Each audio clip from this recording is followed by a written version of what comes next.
세계 최대의 수송기 AN225 무리아. 세계에서 가장 크고 힘센 그리고 단 한 대밖에 없는 수송기죠. 무리아가 방문하는 공항에는 몰려드는 항독들로 인해 한바탕 난리가 나죠. 하지만 이젠 더 이상 볼 수 없게 됐습니다. 이 월드스타가 지난 2월 27일 역사 속으로 사라졌기 때문이죠. 러시아의 우크라이나 침공 와중에 키예프 북서쪽에 있는 한 공항을 두고 벌어진 전투에서 경락고에 있던 유일한 기체가 그만 파괴되고 말았습니다. AN225는 어떤 비행기며 무슨 사연으로 이곳에서 비극적 최후를 맞이했던 걸까요?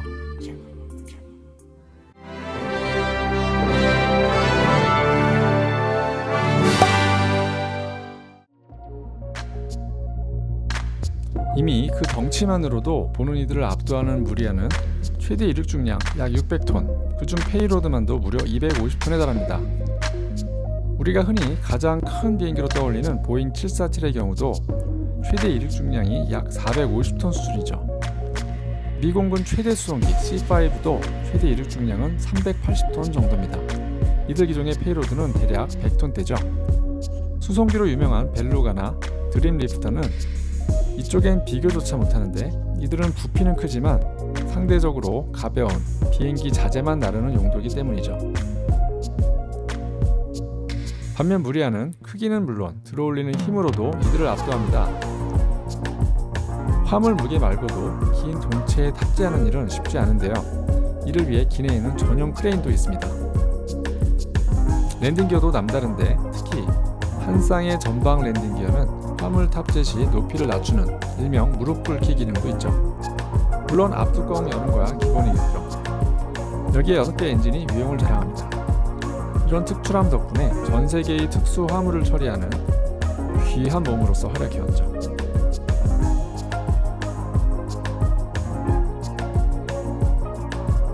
본래 이 기종은 소련의 우주개발 프로그램을 위해 기획됐습니다.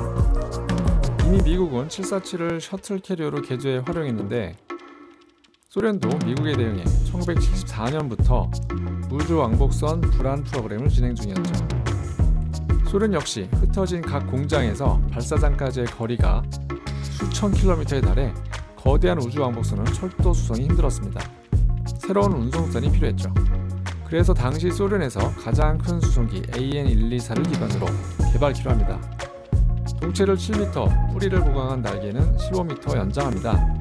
공기 역학을 고려해 수직 꼬리 날개는 2개로 만들고 늘어난 하중만큼 엔진 2기와 랜딩 기어 수도 보강했죠.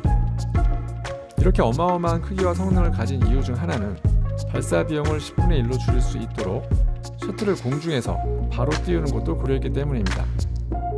이렇게 개발된 무리아는 1988년 12월 첫 비행과 함께 화려하게 데뷔합니다.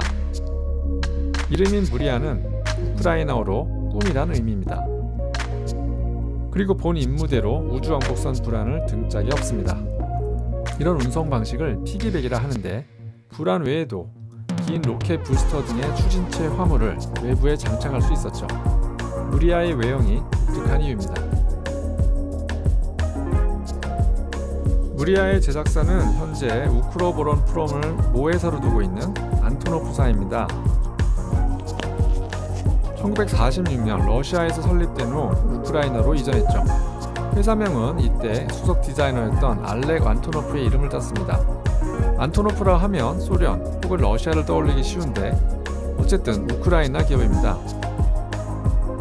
정치, 경제, 문화적으로 얽혀있는 러시아와 우크라이나의 역사적 관계를 보면 다소 모호하게 보일 수는 있지만요. 우크라이나는 과거 연방의 일원으로 소비에트 방위산업 전체 생산의 약 3분의 1을 차지할 정도로 중추적인 역할을 했습니다. 특히 소련의 중요 군 수송기를 중심으로 말이죠. 1991년 소련이 붕괴되고 우주개발 계획이 취소되면서 무리아는 하루아침에 실업자 신세가 됩니다. 덩치만큼이나 운영 유지비도 막대해서 아무 일이나 할 수도 없었죠.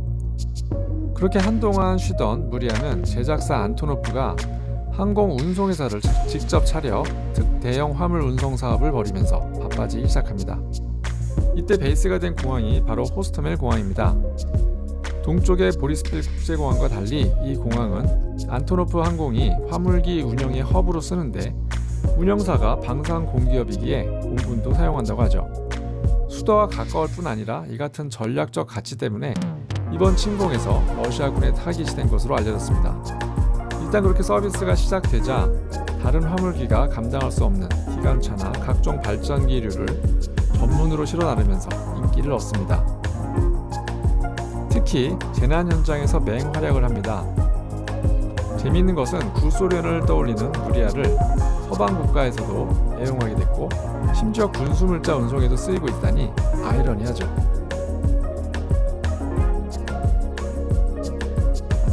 무리아는 다시 부활할 수 있을까요? 파괴된 무리아의 복원 가능성은 이미 이야기가 되고 있습니다. 우크라이나 측은 러시아의 돈을 받아내서라도 다시 만들겠다고 벼르고 있죠. 하지만 복원 생산에는 무려 30억 달러의 비용과 5년의 시간이 소요될 것으로 보입니다. 사실 이번 사태 이전에도 제작사는 예산 부족으로 2호기를 만들다 방치 중이고 다른 수송기 생산도 아주 미미했죠. 쉽지는 않아 보입니다. 그나저나 무리아의 첫 비행도 어느덧 30년이 넘었네요. 도중 일부 현대화 작업을 했다고는 하나 대부분이 한 세대 전 시스템이라 운항 승무원도 또 많이 필요한 노후된 기종이죠. 우크라이나가 우선은 지금의 위기 상황을 이겨내고 최신 기술이 접목된 2세대 무리아로 복원해낸다면 오히려 이번 손실이 전화위복이 될 수도 있지 않을까요? 우크라이나의 꿈이 다시 하늘로 비상할 수 있기를 기대해봅니다.